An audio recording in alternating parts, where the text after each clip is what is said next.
example po, ako po is nagpa-register po ako sa mga term district hospital.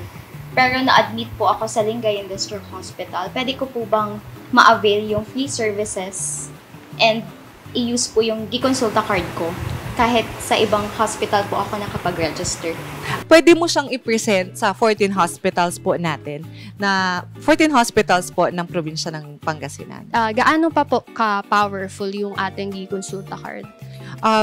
Very powerful siya kasi gaya nga lang nasabi ko, nagkakaroon na tayo ng sarili nating identification document.